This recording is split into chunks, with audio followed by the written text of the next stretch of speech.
क्या हो गया इन लोगों को? अपनी मस्जिद को बचाने के लिए, दरगाहों को बचाने के लिए, खानखाओं को बचाने के लिए तुम कब तक लड़ोगे बताओ मेरे को?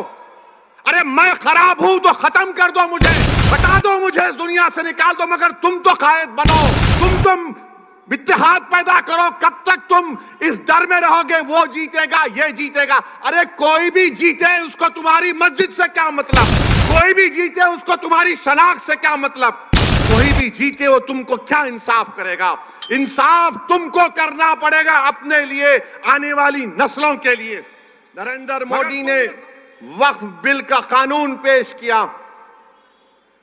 नीतीश कुमार के पास सिर्फ 13 या 14 एमपी, कितने आसिम बेखार? 13 है, 13 या 16, 13 हैं।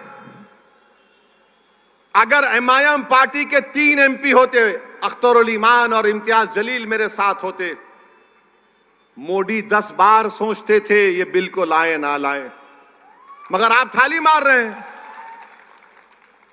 आप लोग थाली मारते हैं। अगर हमारे 3 एमपी होते, वो कानून या वो बिल नहीं आता जिसके जरिए नरेंद्र मोदी उनकी सरकार वक्फ को खत्म करना चाहते हैं पूरे भारत में। कोई जायदाद वक्फ की नहीं रहेगी, मेरी बात मैं जिम्मेदारी के साथ कह रहा हूं, कोई जायदाद नहीं रहेगी वक्फ की। कलेक्टर को इतना पावर दे दिया जाएगा कि कोई भी कलेक्टर के पास जाकर बोलेगा, ये कलेक्टर साहब ये जो यतीम खाना है, ये जो खानखा है, ये जो दरगाह है, ये जो मस्जिद है, ये वक्फ नहीं है। अब मेरे इस बोलने के बाद बहुत से लोग बोलेंगे, ओवैसी तुम क्या कह रहे हो, पागल हो क्या? कोई भी जाकर बोल देगा, अरे ये कानून में लिखा है, इस बिल में लिखा है, क्या लिखा है कि कोई भी रोड चलता आदमी जिसका वक्फ से कोई ताल्लुक नहीं होगा, वो जाकर कलेक्टर को बोलेगा इंक्वायरी ऑर्डर करो। कलेक्टर जैसे इंक्वायरी ऑर्डर करेगा, उसमें कोई टाइम लिमिट नहीं है। जब कलेक्टर इंक्वायरी लिखेगा, इंक्वायरी कंप्लीट होने तक वो प्रॉपर्टी वक्फ की नहीं रहेगी। आप तो चले गई प्रॉपर्टी आपके हाथ से, दरगाह आपके हाथ से निकल गई, खानकाह आपके हाथ से निकल गई, मस्जिदें आपके हाथ से निकल जाएंगी, कब्रिस्तान आपके हाथ से निकल जाएगा। इस तरह का गंदा बिल इस भारत की पार्लियामेंट में मोदी ने पेश किया। और आपको मालूम, वक्फ बाय यूजर, उसका मतलब यह है कि अगर कोई बरसों से किसी चीज को इस्तेमाल कर रहा है तो वक्फ बाय यूजर है। और यही प्रोविजन हिंदू धर्म में भी है। हिंदू धर्म की लॉ की मशहूर किताब बीके मुखर्जी, उसमें लिखते हैं बाय यूसेज ये मंदिर की बन जाती है। ओडिशा के एंडोमेंट में, आंध्रा, तेलंगाना के, तमिलनाडु के एंडोमेंट में ये वक्फ बाय यूजर का कॉन्सेप्ट है। मगर मोदी बोल रहे नहीं रहेगा। उसका नुकसान क्या होगा? मोदी बोल रहे हैं डॉक्यूमेंट लेकर आओ। अगर आपके इलाके में 200 साल पुरानी मस्जिद है, कहां डॉक्यूमेंट मिलेगा? कहां डॉक्यूमेंट मिलेगा?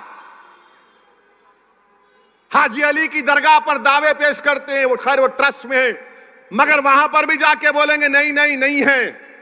क्या करेंगे आप? मेरे भाई, इस तरह का बिल पेश किया, उस वक्त इतनी तकलीफ हुई कि मेरा रोंगटा पुकार कर कह रहा था कि क्या हो गया इन लोगों को जो 14.5 करोड़ है और 5 को नहीं जिता सकते।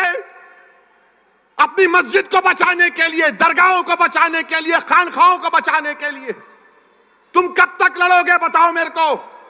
अरे मैं खराब हूं तो खत्म कर दो मुझे, हटा दो मुझे, इस दुनिया से निकाल दो, मगर तुम तो कायद बनो, तुम इत्तेहाद पैदा करो। कब तक तुम इस डर में रहोगे वो जीतेगा ये जीतेगा? अरे कोई भी जीते उसको तुम्हारी मस्जिद से क्या मतलब, कोई भी जीते उसको तुम्हारी शनाख्त से क्या मतलब, कोई भी जीते वो तुमको क्या इंसाफ करेगा?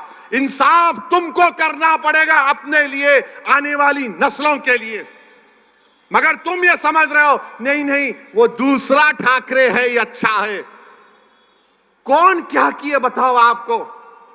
जब ये वक्फ का बिल पेश हो रहा था, उद्धव ठाकरे के पूरे एमपीज बाहर खड़े हुए थे, कोई लोग सभा में नहीं था।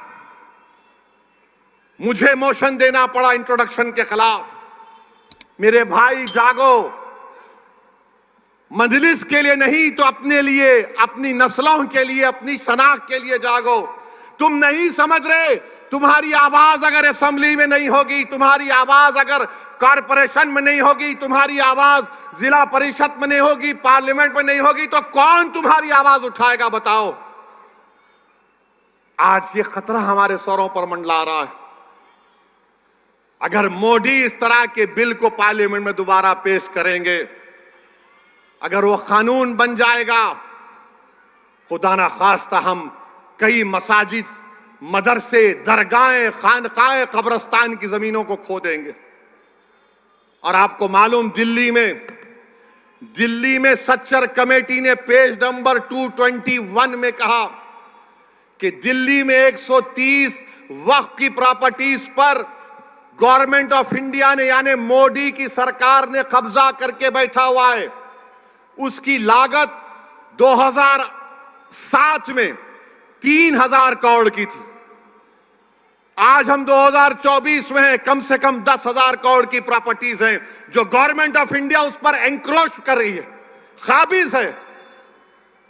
मेरे भाई बताओ, अगर हमारे नुमाइंदे नहीं रहेंगे, हमारी आवाज नहीं उठेगी, तो फिर कौन उठाएगा तुम्हारी आवाज को।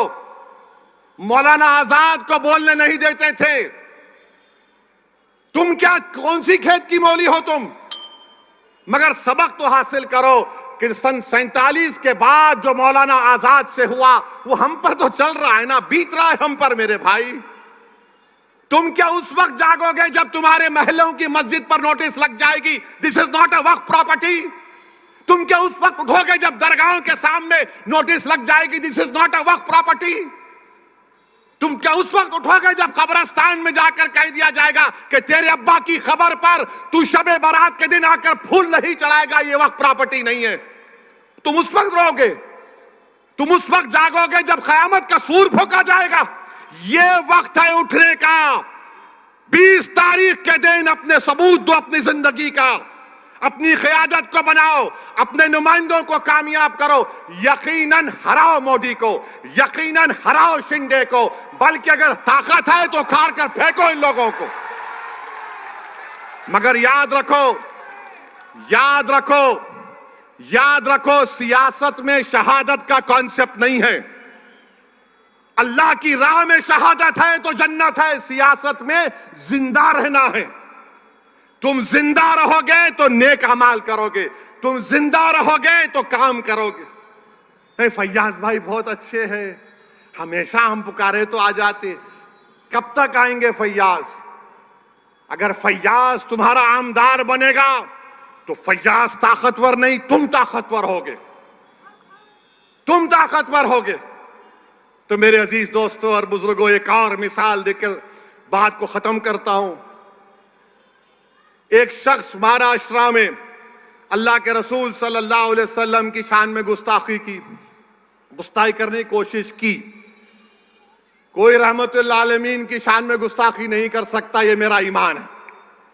कोई नहीं कर सकता, जिसके लिए जमीन और आसमान बनाई गई। अरे तू कौन है जो रहमतुल आलमीन है? इसने अनाब शनाब बकी, कौन आवाज उठाए? उद्धव ठाकरे?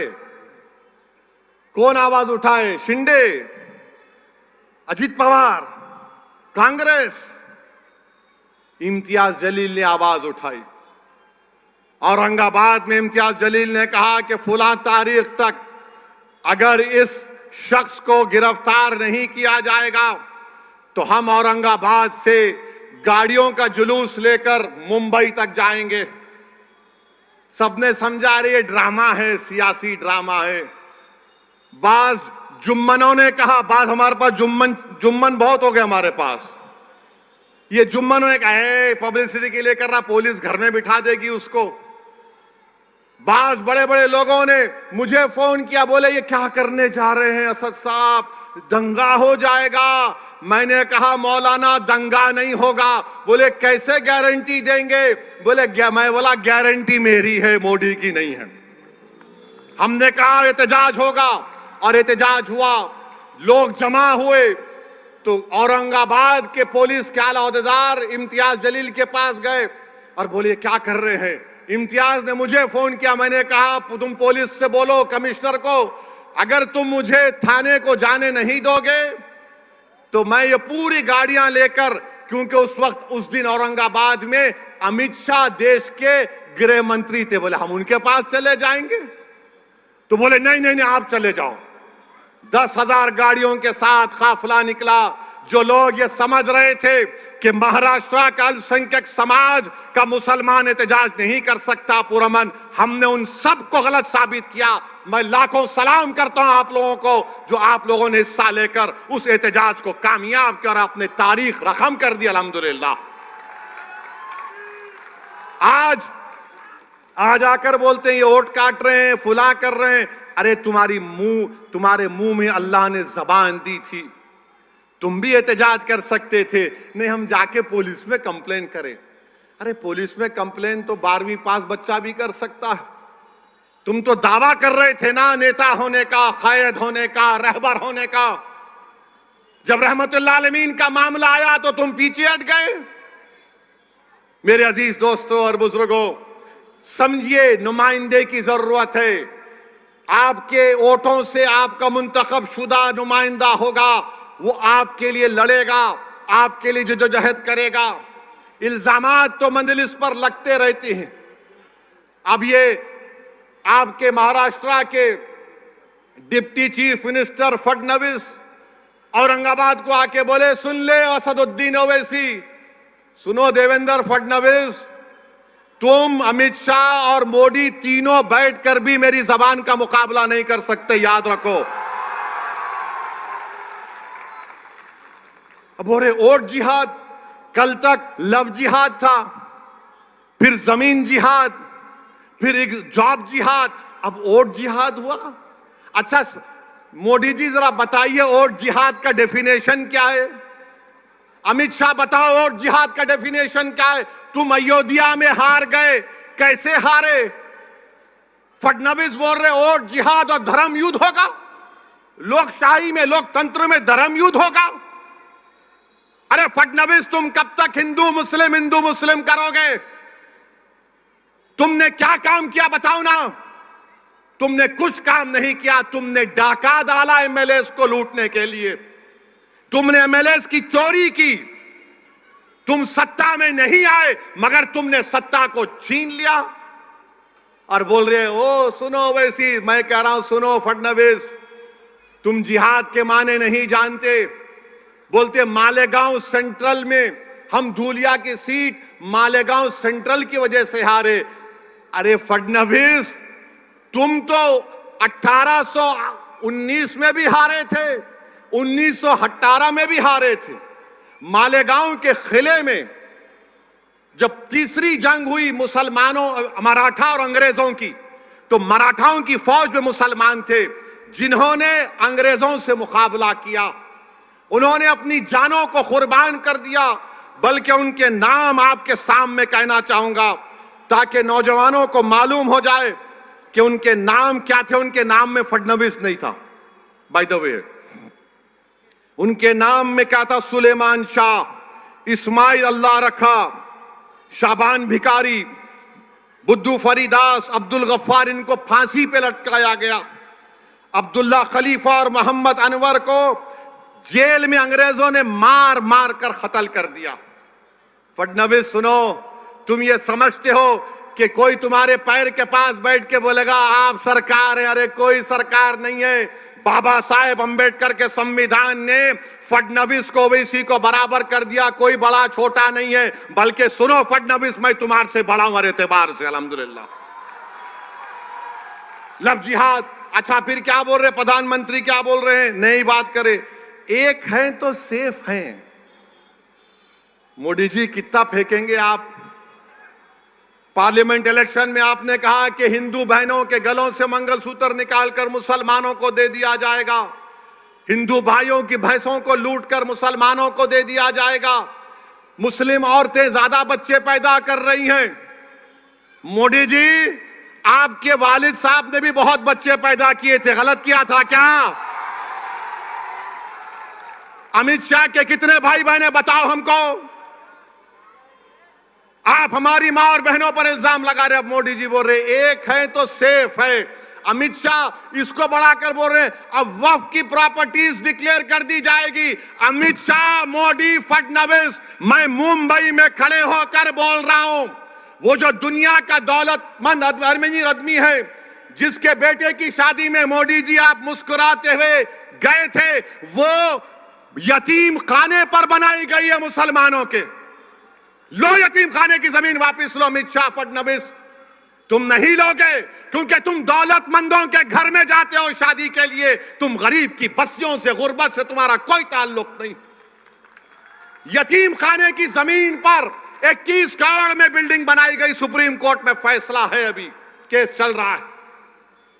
मेरे भाई मोदी जी बोल रहे एक है तो सेफ है। 10 साल से सेफ नहीं थे हम लोग।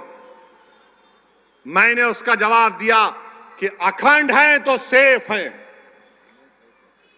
अखंड है तो सेफ है।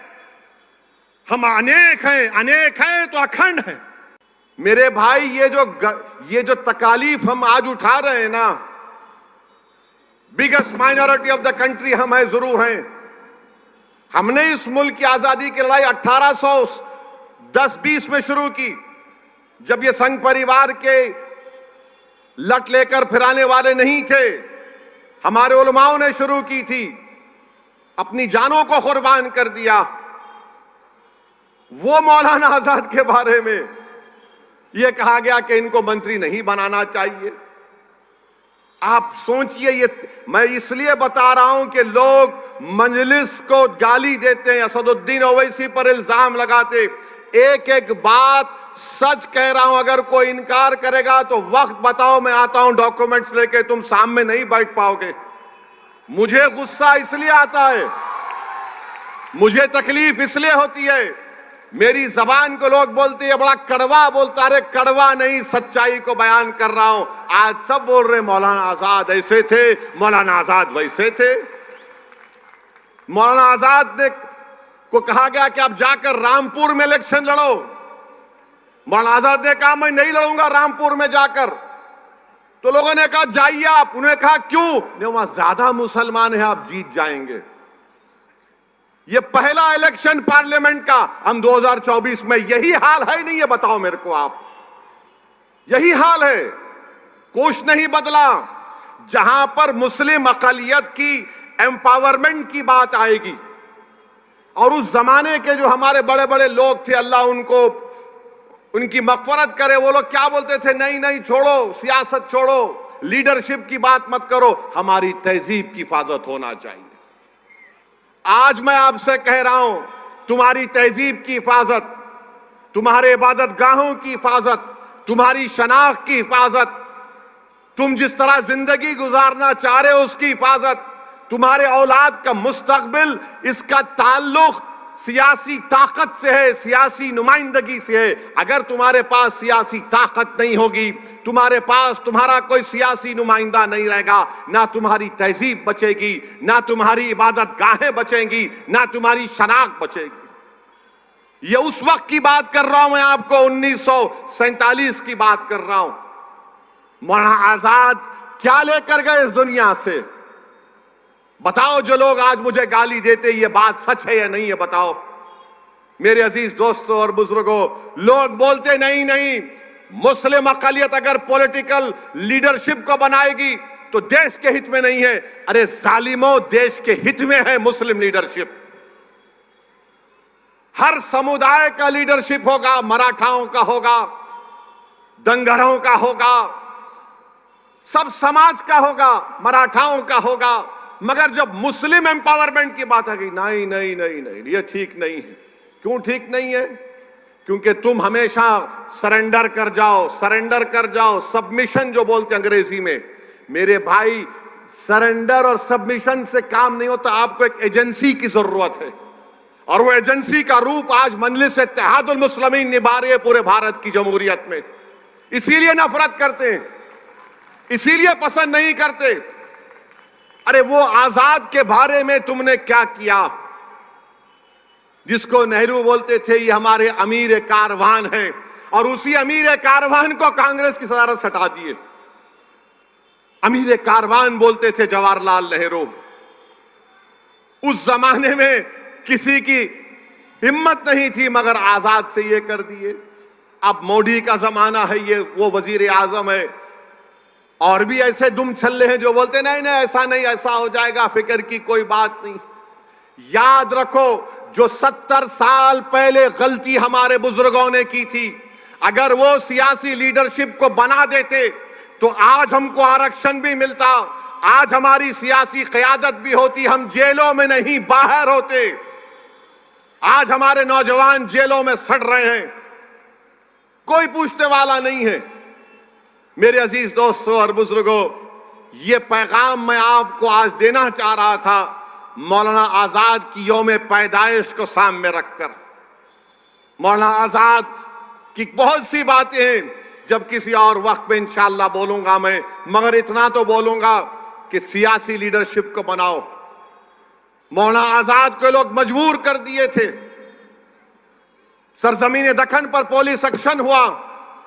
पंडित सुंदर लाल की रिपोर्ट है, नेहरू लाइब्रेरी में जाकर पढ़िए। सुंदर लाल ने लिखा कि हैदराबाद में जो पुलिस एक्शन हुआ तो 40,000 से ज्यादा लोगों का कत्लेआम हुआ, और यही कांग्रेस पार्टी ने मौलाना आजाद को मजबूर कर दिया बोलने के लिए, हां ये तो एक्शन का रिएक्शन है।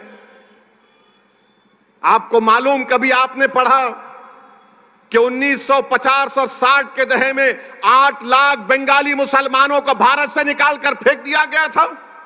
तुमने पढ़ा कहीं पर?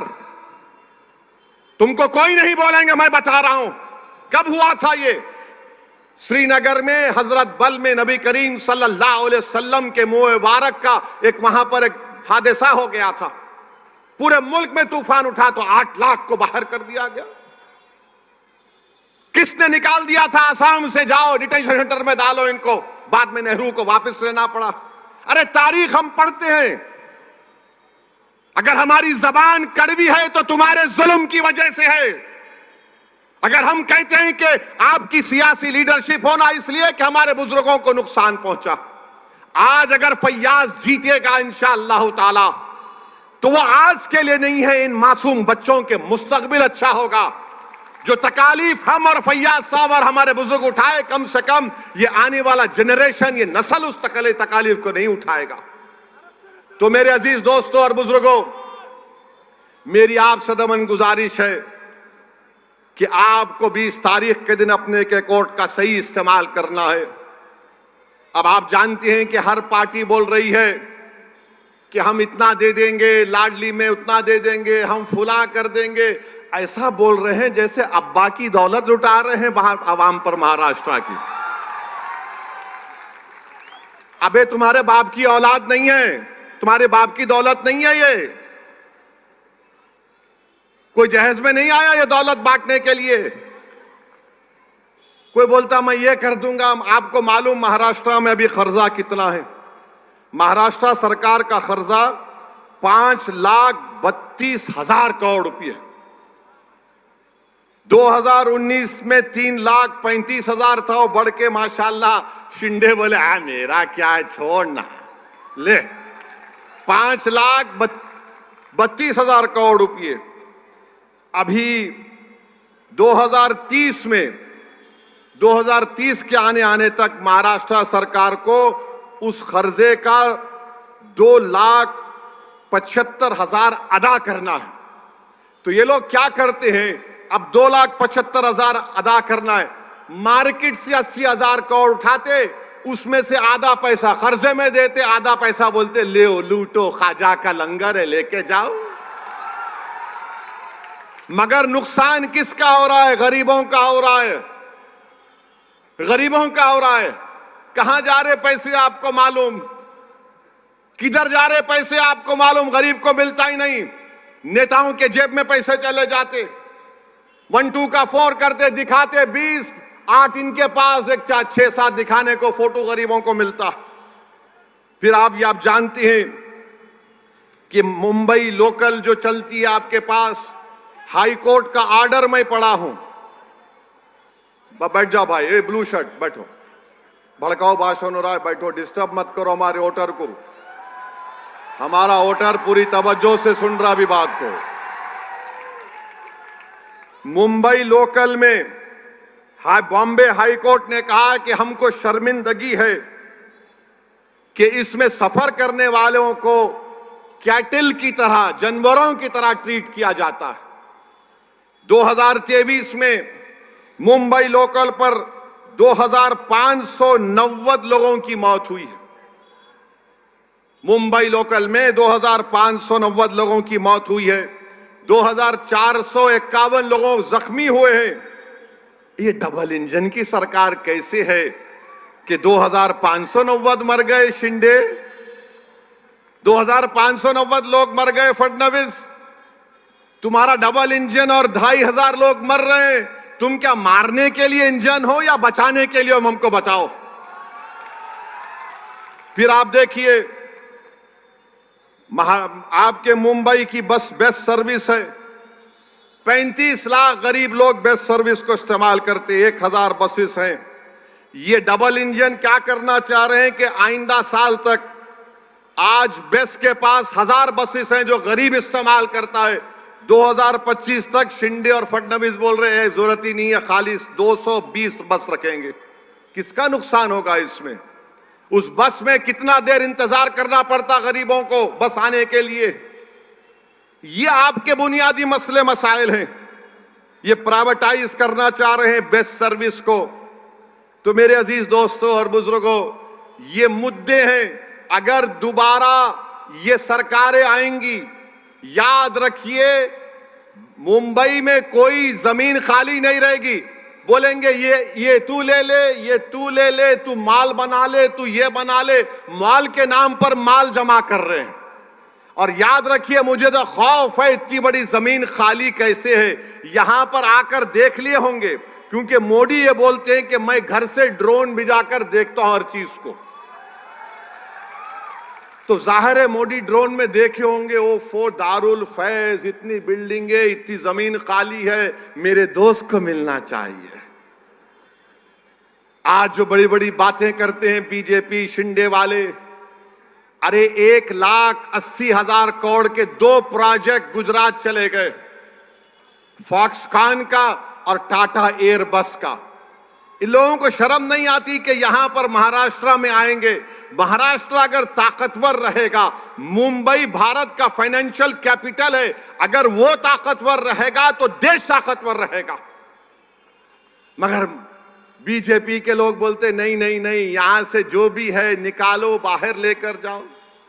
और कर क्या रहे हैं? चोरी कर रहे हैं। ये मेरा एमएलए, ये तेरा एमएलए। ऐसा लग रहा है कि एमएलएओं का हर्राज हो रहा है महाराष्ट्र में कि बोल तेरी कितनी कीमत है, उन्हें बोलता मेरी कीमत है, आजा ले ले आजा। फिर वोट डालने वालों की अहमियत क्या रही बताओ आप।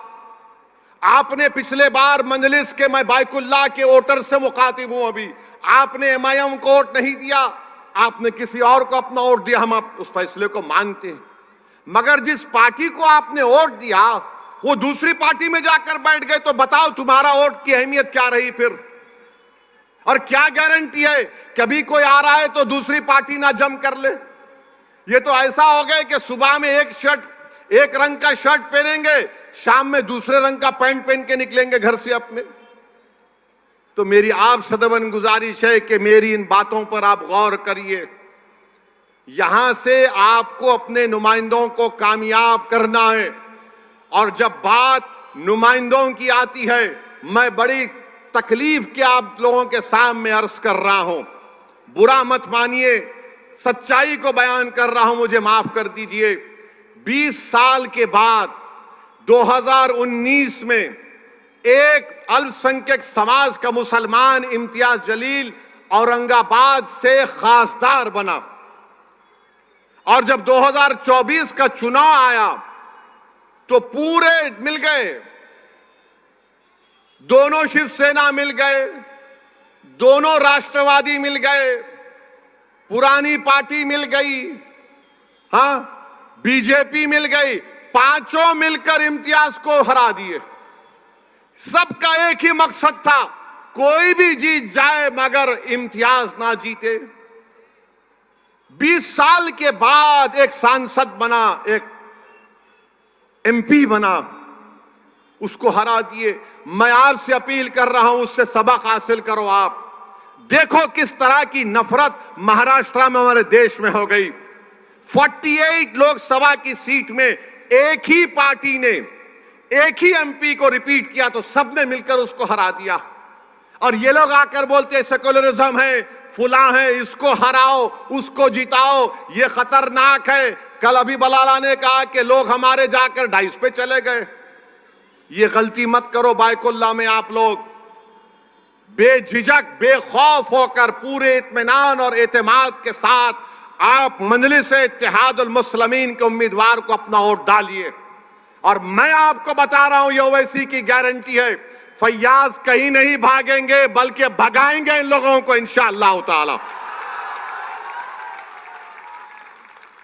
आपके सामने एक शख्स है जो अपनी जिंदगी के कीमती लम्हात इसी हलके में गुजार दिए, आपके दरमियान में गुजार दिए, आपके गली कूचों में गुजार दिए, आपकी खुशी में शामिल, आपकी मैयत में शामिल, आपके गम में शामिल।